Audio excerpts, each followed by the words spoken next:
Hello, hello, hello, everyone. Welcome to Jamaica 411. Thank you so much for stopping by to keep me company as usual.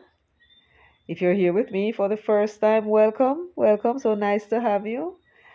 And remember to subscribe, share the video, give the video a thumbs up, and feel free to leave your comments in the comment section.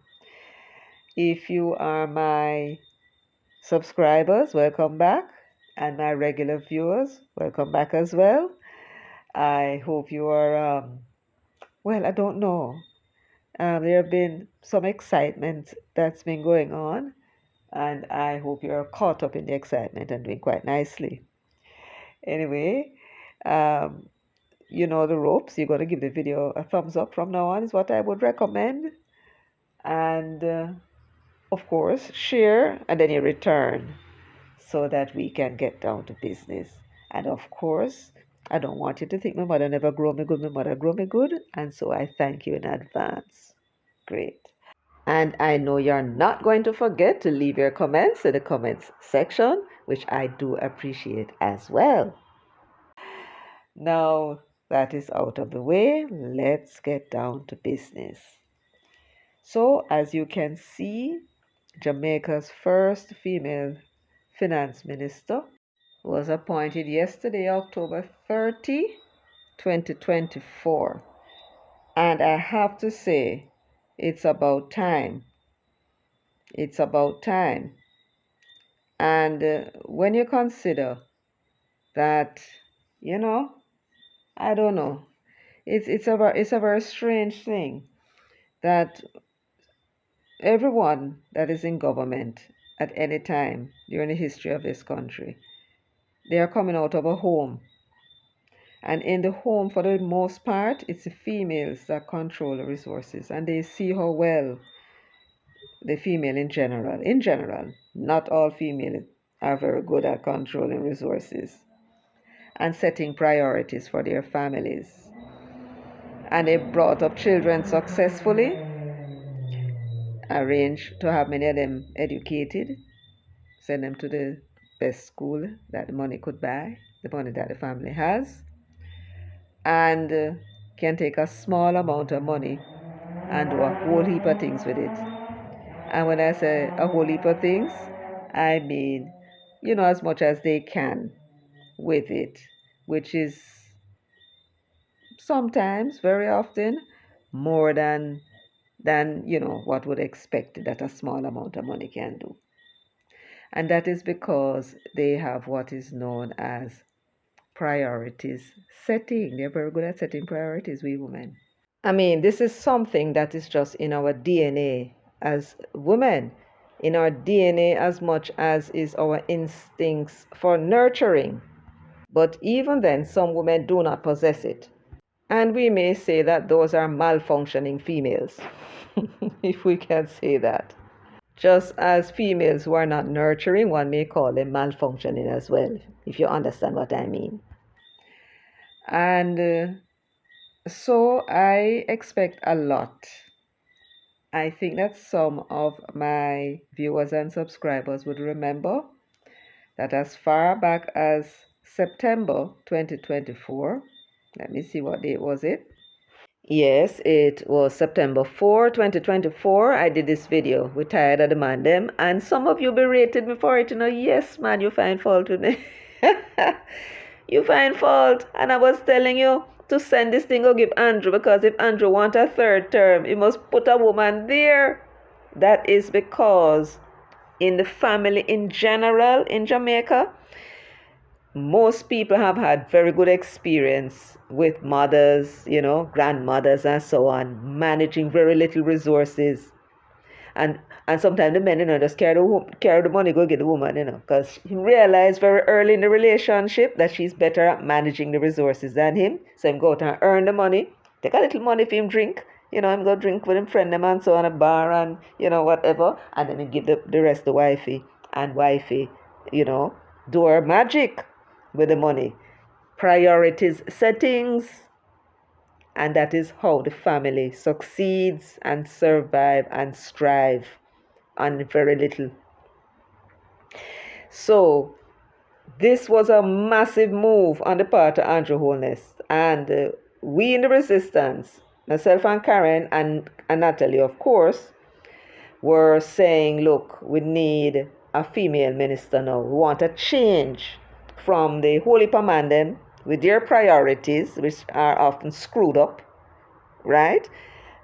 Because the thing, you see, the man is egotistic. No matter how educated he is, how qualified he is, sometimes his ego gets in his way, right? Which is a large part of the reasons why even in the home, men are not very good at managing the resources, the finances. Some are very good, and most of them are not. You understand? Because I will give you a quick joke.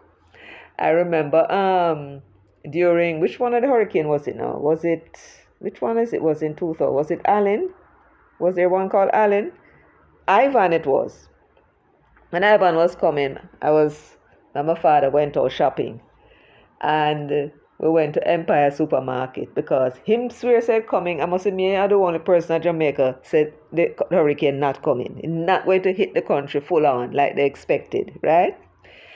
And so while we were at the supermarket shopping, people buying, trolley full of this and trolley full of that tin stuff and bread, all kind of something that they know they're going to need. And frankly, there is no need whatsoever for this massive purchasing, even if the hurricane come. You know why? Because if you leave the things up on the shelf, you will go back and find them. But because people are stocking up, especially people who live on planes, even the people who live on planes, where the only thing them can expect to happen is that some trees will be down and power lines and so on. But they live near enough to supermarket where they can, go. The people who live in Gordon Town and Mavis Bank and all those places, they need to stock up because if those roads, which are very soft land, collapse, they're going to be cut off. So they're going to need food to last until the government can, fix the road, and that will take quite a while. You understand? Great. So we were in the supermarket and everybody had buy the stocks and, whole heap of things in them trolley. And when we were in the line waiting, long line of waiting, there was this man pull up with a trolley. You know what I'm had in a film trolley? My father was blind at the time and I had to tell him. I said, Dad, you know what that man having a trolley? He said, what? I said, the man have white rum, him have all kind of liquor, him have all kind of beer, all kind of stout. And then there's something the man buy, the man don't buy a bread. So I said to him, you know what happened to the man? He said, what? I said, why if he come out and she go supermarket? And he probably ask her to buy them something and she not take her money buy that. She a buy what she know the family going need.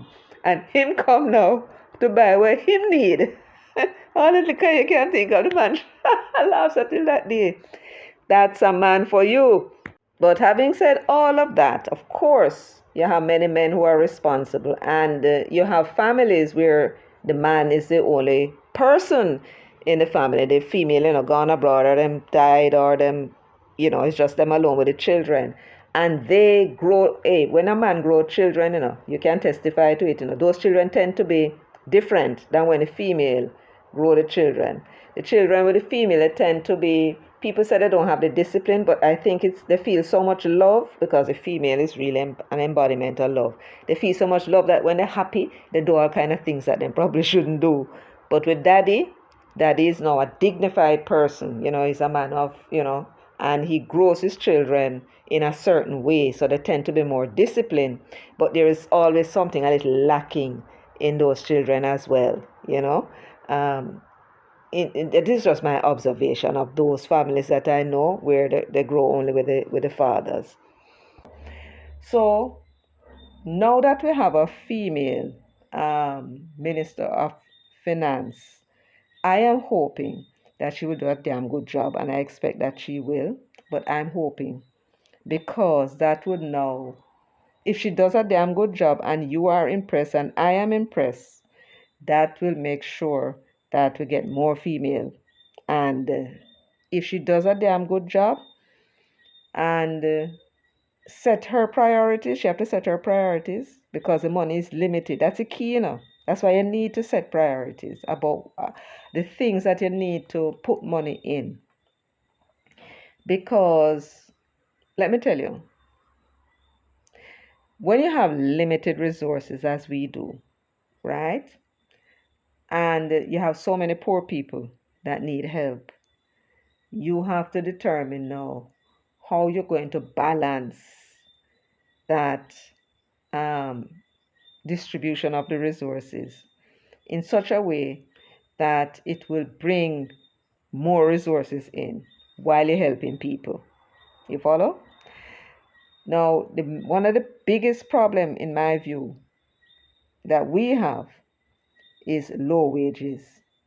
But low wages is not a problem in of itself.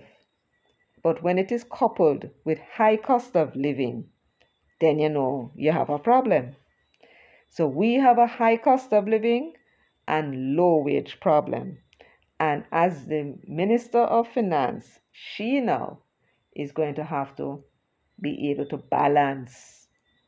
And when I say balance, she's going to need to increase the minimum wage while at the same time bringing down the cost of living. And that is how you and me and everybody else, particularly the poor people, will experience real changes in our lives.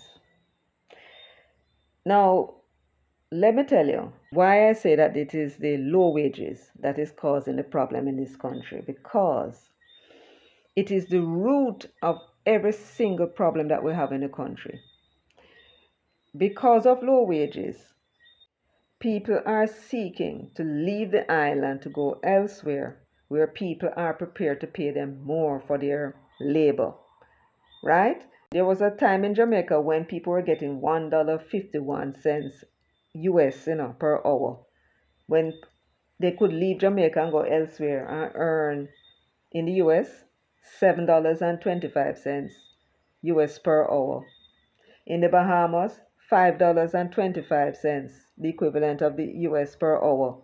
Cayman Island, $6 per hour. In Barbados, in other words, you cannot have a country operating an economy and your wages are not competitive. You cannot have a situation where the people in the other countries around you are paying far more than what you are paying your people. You're going to have a problem because the people are going to leave. Your skilled workers are going to leave. And when they leave, one of the sacrifices that are made is that the family and the home get mashed up.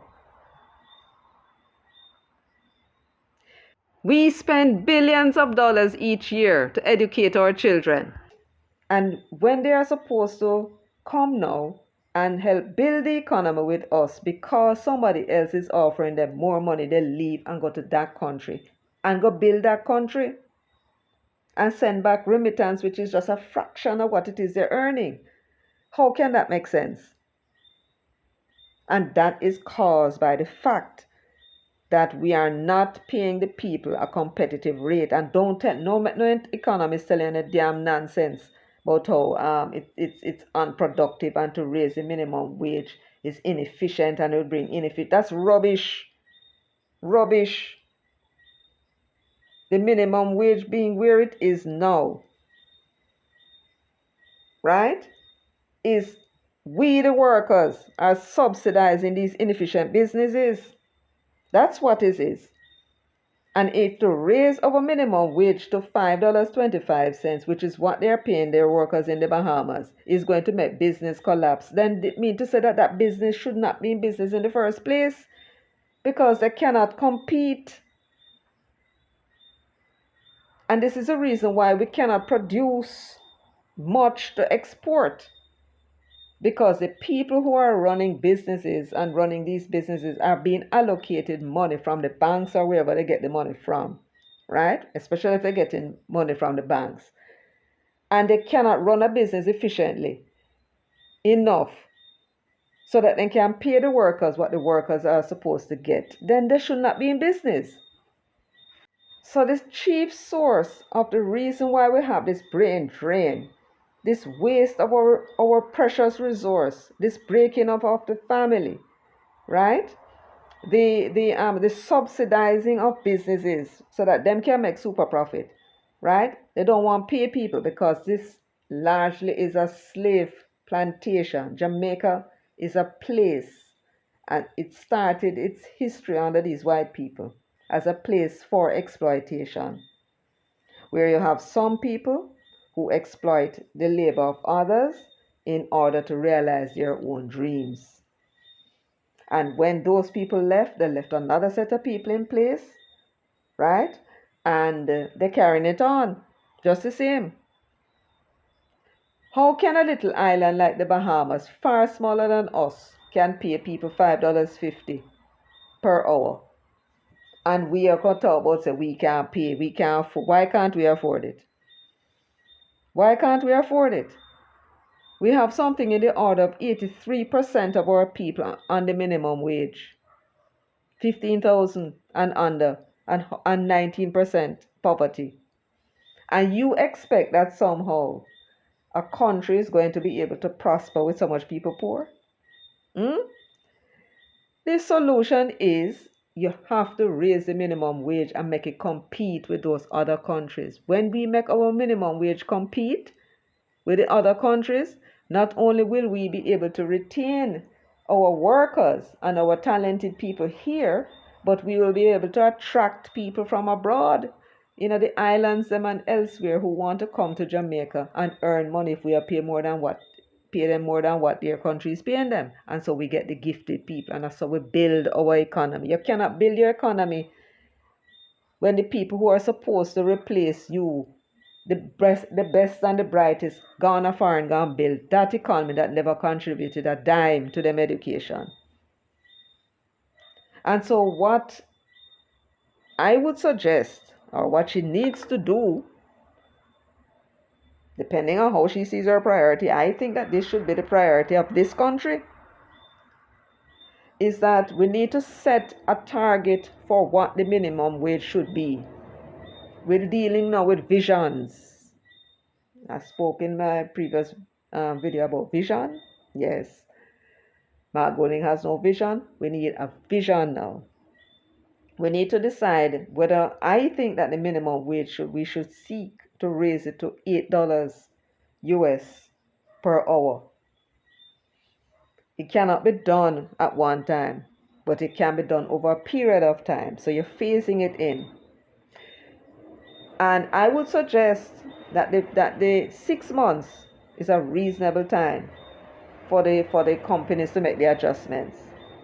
So if you say, for example, the minimum wage, you want the minimum wage to be $8 US per hour, and you want to accomplish it in 3 or 4 or 5 years, and you raise it every 6 months. But how you're going to raise it now depends on the economy and what is happening in the economy, and then you can raise it bigger at some time and smaller at some time until you reach that target. If you have to move the target from 5 years to 7 years, do it, but it has to be done.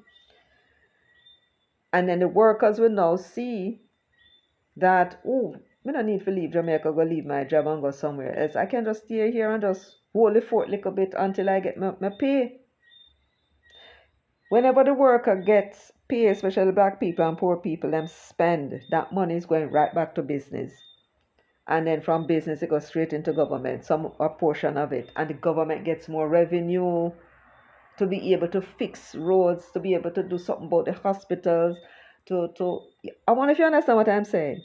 And the reason why the government does not have the resources to do all these things is because the wages are so damn low.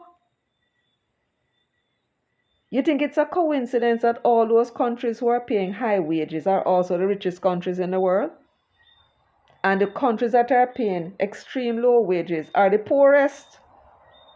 If you should see the list of the minimum wage hanging at the bottom of the whole of them are African countries. And it's also the reason why black people are at the bottom of the totem pole while the other people are up at the top of the ladder, because they're paying for them people money. But our exploitive and stupid people here in this country, business people, and in almost every country, black-dominated country run by black people, with few exceptions, the business people, right? are insisting that the minimum wage must be low. We must subsidize them. No. The government needs to set its priorities. Fix the minimum wage and you'll be shocked to see the amount of problem where you fix. Fix the minimum wage and you'll have money to spend pumping in school. Fixing up the school. Buying the equipments for the hospital. Having a burn unit that we don't have. Bringing in heart specialists.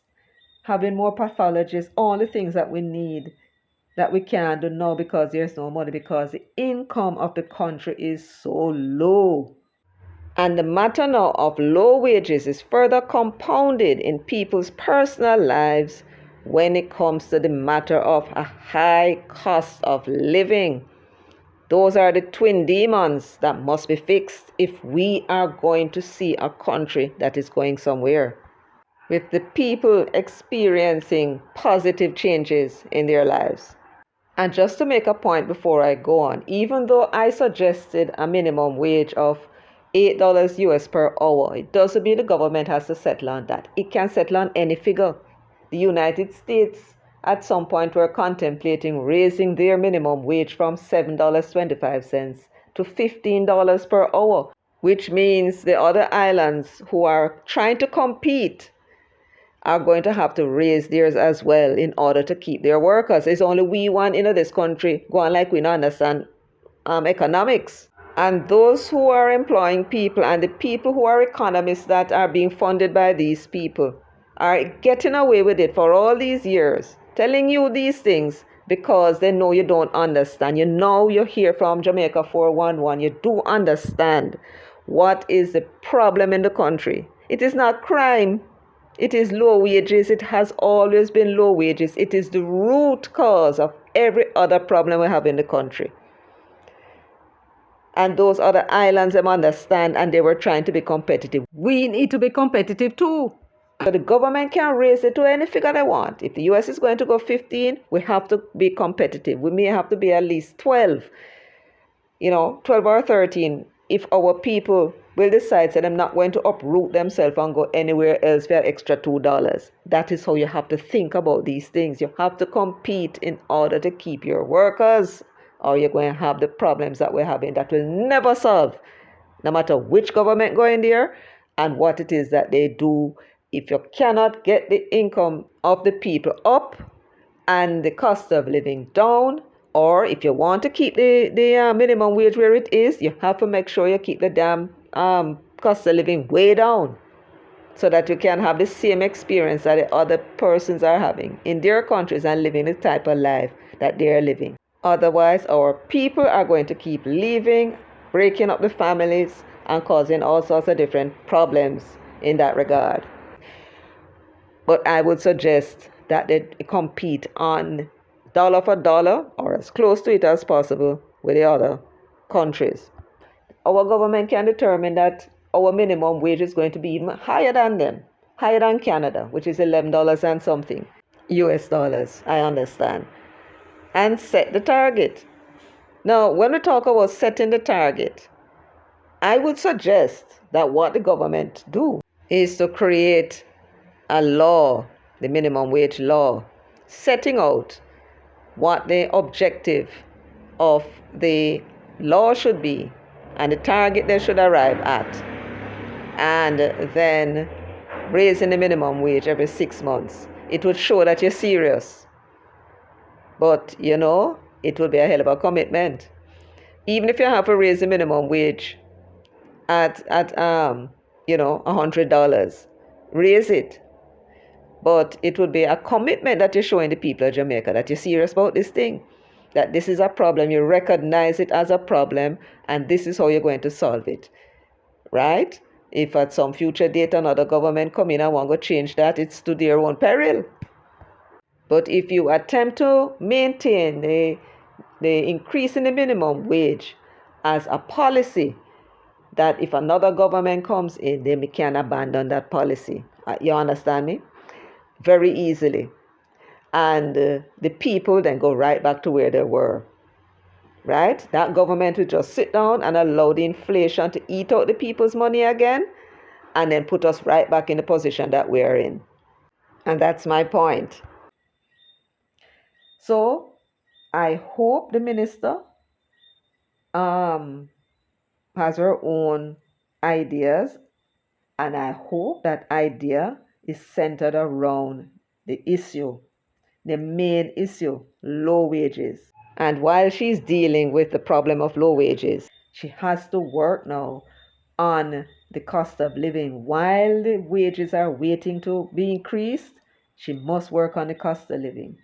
And the majority of poor people, money is spent on food and transportation. Round about half the wages they receive.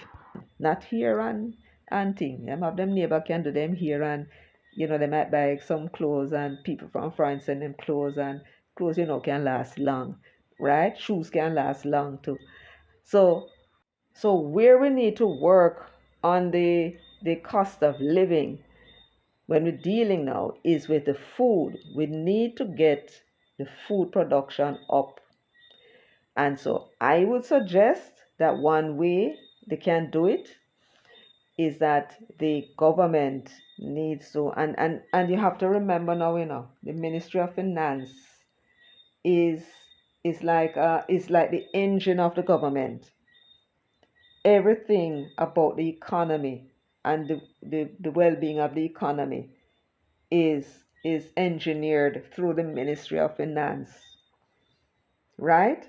It is the Ministry of Finance that determines the amount of tax that is coming and where the tax is going, right? And if you want the economy to grow, and with food prices what it is, you have to get the food price down. You need to therefore take some of that money and put into agriculture.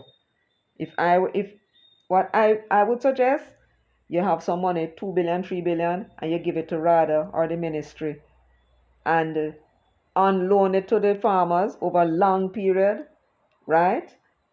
Interest free, because nobody not lending them any money. So therefore nobody can come complain to you and tell you about how you compete. Give them it to interest free. Or even better, give them grants. See, we like our government love run all about the place, all over the world and get grants. Give them grants, right? Free money in the form of fertilizers and equipment. The government can buy backhoes, tractors, and all of that to ease the workload of the farmers, so we can move them from the machete into modern technology. They can't afford it, but they're willing to farm. Let us get the tractors and the drivers and the taxpayers. We can pay for that. And when we talk about farm equipment, we are not talking about giving them the farm equipment. No. When they need to have the land harrowed or plowed or harvested, you get these harvesters. When they need it, then they would schedule with the ministry. The ministry will keep those equipment on site, and then they will send these drivers out to go and harrow the land, plow the land, whatever is needed by the farmer to be done. That's the point that I'm making. So it would be kind of a cooperative. I think they may have had that going on in the 70s. It is something that is useful, and that would definitely help to get our food production increase. And the prices will automatically drop to where we hope it will be, so our people can eat better. And if they eat better, that will solve a lot of problems, including health problems. So that is one way in which we should be looking to spend the liquidated NIR. We should also look to take advantage of the fact that we have all this money to put in irrigation systems where it is needed. You don't want any place more productive when it comes to farming than St. Elizabeth. Those people love farming. Put in the irrigation system. They have the Black River. No reason why we can't take off some of the water off of the Black River and let them have the water so that they can do what they love to do and provide food for the people. Right? Good, nice, healthy Jamaican food. Ground produce, naturally produced food is what we need to keep our people healthy. So that's where we can also put the NIR money. Now, here is another thing that Fayval needs to deal with. Apart from low wages and the cost of living, those twin devils, and I'm going to deal with the the inflation after. But another area that needs urgent attention are those blasted bankers, right? The reason why the country is in the state that it is in addition to the other problems, right? Aside from the low wages, is the fact that even the little money that people put in the bank, which operates now as the oil, the fuel that's supposed to be going to this engine to get the engine going, right? Which is to put into the production of the country. That is not what the banks are doing with the money. When I get into the FinSAC, I'm going to read something that was said by Fayval Williams. He said something strange. He said that in the 80s, when there was little growth in the economy on average, the financial institutions were doing damn good. How can a financial institution such as a bank do very well if the economy is not growing? That is because they were engaging in consumerism. And it is the engagement in consumerism why the economy has not been growing. Because what banks are supposed to do with the money that you put in there is to lend that money to the productive sector so that they can bring in equipment and employ people and so on. And that is how the society is supposed to operate. But that's not what they do. And the governments for years have been sitting down and allow them to get away with this thing. Well, guess what? Government is operated in this way, where the people should behave a certain way, and they are not behaving in the way you expect them to behave. When there are policies in place, you need to legislate. If these blasted banks refuse to be and have the responsibility of growing this economy by putting investments or giving loans or financial solutions to businesses so that they can invest and grow, then you are going to legislate and force them into it. If you go and you find out, for argument's sake, that they are spending only 25% of the loans on production and 75% in consumerism, right? Lending money for people to go buy a car in Japan. I mean, this is a crazy society. And government sit down and see them and do that and don't see nothing wrong with it. Freedom? What kind of freedom can you have when it's not benefiting your own country? How can you be asking people, right, to put money in your institution, then you take that money to go lend to people to go buy Japanese car and Korean car? What you're doing is building the Japanese economy and I bring down ours. So you have to now legislate. Call them in and make them know, brothers and sisters, this is how it's going to be, right? And if you calculate with your actuaries that what you need is so and so, you force them 75% of the money on lending must go to the productive sector and 25% to the consumers, right? And they will figure, you don't have to tell them what to do after that. They will work it out. You give them 3 months, don't give them no more than 3 months, right? To put that policy in place, that whatever money is deposited with them, right, is to go into production, 75% into production, 25% or less into consumerism. And you will start to see Fayval and Andrew, at that time you just see the economy take off. You're the inner government until they son you, if you can make that happen. You would be the Lee Kuan Yew of Jamaica. Instead of looking to make Bob Marley and Miss Lou national hero, they'll be talking about you and Fayval, the national hero, and Portia and Peter, because it's the 4 of you together who would have made this thing happen for all of us. And we, in turn, would be a grateful nation to all of you. Now, Sister Fayval, now that I've done with my preaching, I need you to do something for us. Sister Fayval, you need to cut out this damn nonsense that is going on at the Bank of Jamaica to be seeking to maintain some kind of 4.5% inflation. What kind of madness is that? Why would anybody want such high inflation?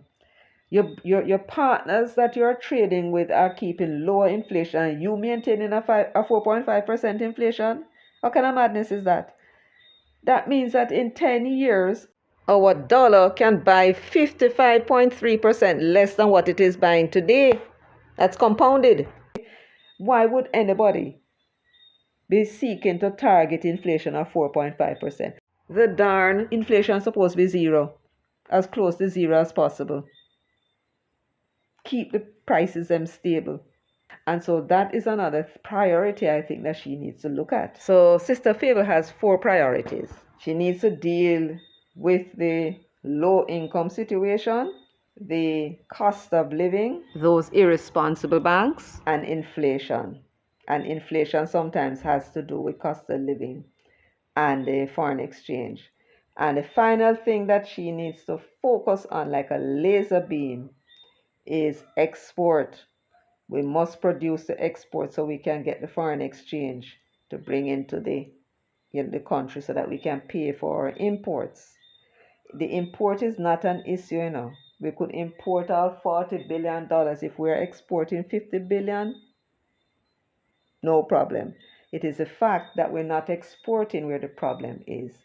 And I have a little idea about how that might be done, but that I will keep to myself for the time being. It is such a crazy idea, but believe me, it's a workable idea. And of course, I must not leave without congratulating Sister Fayval. Congratulations, ma'am. Congratulations. I will not be like that Abutu of a leader of opposition. I gone about film business. Him send any greetings to you yet? He could have left something in the parliament, you know, for them to read out. But of course, apparently for him, parents never grow him good. Anyway, that's all I have for you today. Thank you so much for listening. And of course, thank you for sharing, liking, subscribing, and of course, leaving your comments. So until next time, take good care of yourselves and walk good.